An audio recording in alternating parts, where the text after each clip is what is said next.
Ассалаумағалейкум, қалайсыздар, қалай жағдайларыңыз жақсы ма, денсаулықтарыңыз қалай? Ауыл аймақ потықтайлағанма несием ба?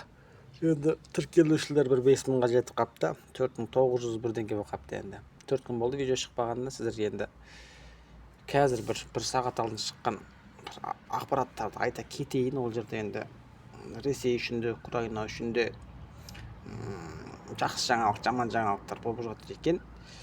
Енді Украинадан бастасақ, Украина алдында осы алдыңғайда НАТОның жиналысы болды Түркияда. Сол жерде айтқан еді, Патриот жүйелерін біз өзіміз өндіріп, өзіміз жүйесіне қарсы зымырандарды, енді Патриотпен ататын зымырандарды өзіміз өндірсек деген еді. Соған Трамп өндірсеңдер болады, оны енді өндіретін компаниялармен келісіп қол қойсақ, өндіру тез бастап кетсек те болады деген еді. Бір ақпараттарды айтады. Осы соңғы жиналысқа барған кезде Трамп айтыпты дейді, біз қазіргі уақытта Патриот әуе шабуылына қарсы жүйесіне арналған зымырандарды сендерге бере алмаймыз, ол жерде ешкім білмейтін құрылымдар бар деген ақпаратты айтып қалды. Соған байланысты Ресейдің баллистикалық зымырандарын Украина қаға алмай жатыр деген ақпарат бұрыннан бері бар. Жақында да айтылды, кеше де айтылды деген сияқты. Соған қарсы Америка өзінің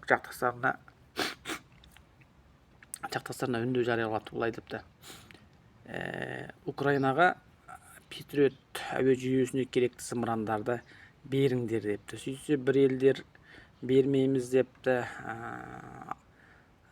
тондарын ала қашыпты, бір елдер береміз депті. Енді Еуропа елдерінің ішінде де олар енді қанша Еуропада дегенмен енді ішінде енді алауыздықтар бар олар ішінде. Біреуіміз береміз, біреуіміз бермейміз депті. Соған байланысты Украинаның президенті айтыпты, біз өзіміздің зымырандарымызды іске қоспасақ, бұл жағдай қиын болатын сияқты. Неге десеңіздер, батысқа қарап отыра бергеннен бізге ешқандай пайда жоқ депті. Және де мынау FP7 осы жаңалықты тыңдаған соң бір ақпарат тарататын арнаға кірсем, енді ана компанияның атын ағылшынша жазыпты, оны ұмытып қалдым, бірақ зымыранның аты есімде қалыпты. Ол былай дейді: FP7 санаттағы дронын Украинадағы бір компания, Украинаның қорғаныс министрлігімен бірігіп, енді олар тексереді ғой, қалай ұшады, жанымен ұша ма, артпен ұша ма, енді өздерінің бір нормалары бар ғой, соған байланысты соған тексеріп жатыр. Егер сол тексеріс бір сол компанияның аты қалай, Ирина деді ғой деймін, Ирина деген қыз екен компанияның аты, компанияның егесі, зымыран өндіретін компанияның. FP7 дронының 15 данасын Украина қорғаныс министрлігі атып көрді, қазір жақсы нәтиже беріп жатыр. Тағы да бір келісімдер бар, сол келісімдер бір 2-4 аптаның көлемінде бітіп қалады. Содан кейін біз оны өндіріске жіберуіміз мүмкін депті.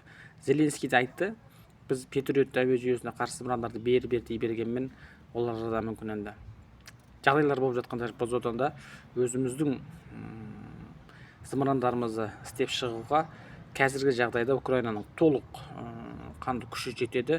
Біз осы жылы болмаса келесі жылы өзіміздің алыс қашықтыққа ұшатын және де келе жатқан зымырандарды атып түсіретін зымырандарымызды істеп шығамыз деді. Және де мынау Украинада Фламинго, Нептун, қысқа Нептун, үлкен Нептун деген зымырандар бар.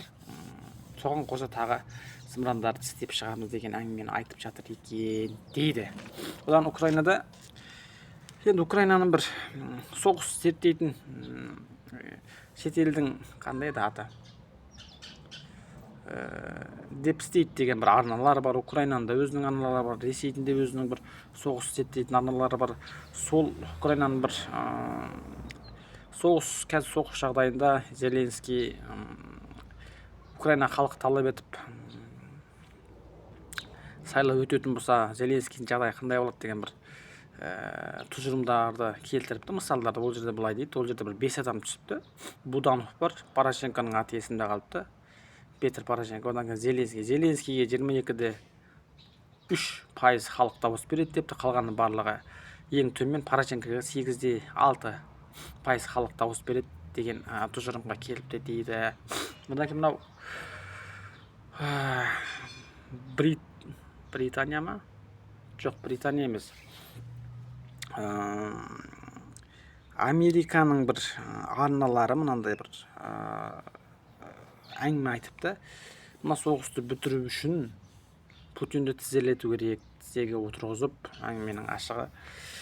Путинді көндіру керек, соғысты қатты жүргізіп, же болмаса Крымды, қазір Крымнан Ресей, Крымдағы Ресейдің күші саябырсып жатыр. Егер біз күшіміз салып, Украина күшін салып, егер Крымды алып қоятын болса, енді соғыстағы жағдайды қазір ешкім тексере алмайды. Ойбай, үйтіп жатыр, бүйтіп жатыр, сөйтіп жатыр дегенмен барлығы әңгіме, бірақ соғыста не болып жатқанын сол соғыста жүрген адамдар ғана біледі да.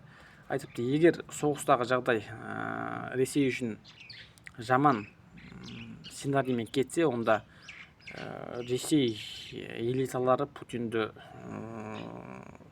орнынан алып, Путиннің орнына басқа бір қолында қазір не қалды соны ұстап қалатын бір адам келіп қалуы мүмкін. Сондықтан Ресей билігі ойлану керек деген әңгімені айтыпты дейді. Қандай әңгімелер бар еді? Әңгіме өте көп. Иран мен кім еді аты?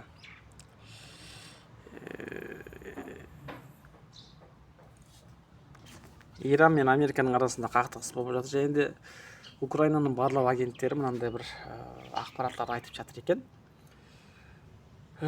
Солтүстік Кореядан, алдында Зеленский айтқан еді, Солтүстік Кореядан осы ай болмаса келесі қыркүйек болмаса осы қазіргі август айында Ресейге көмекке бір 30 мыңдай Солтүстік Кореяның әскерлері келуі мүмкін деген ақпаратты айтқан еді.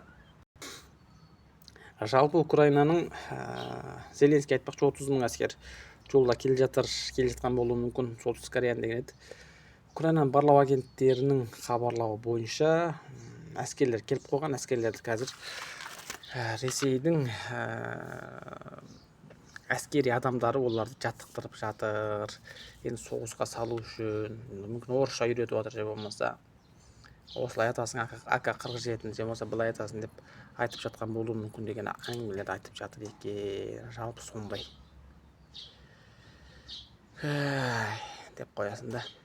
Жалпы еліміз аман, жұртымыз ояу болсын. 1 күн емес 4 күн болып кетті, видео қарай алмай. Сондай видео түсірмей кеттік. Жалпы сол құрылтай болып жатыр. Құрылтайға кімге дауыс берейін деп жатырсыздар. Мен де ойланып қоймай, мен де сол құрылтайға қатыссам ба, менің шешімім деп. Жалпы сол еліміз аман, жұртымыз ояу болсын, байланыстамыз.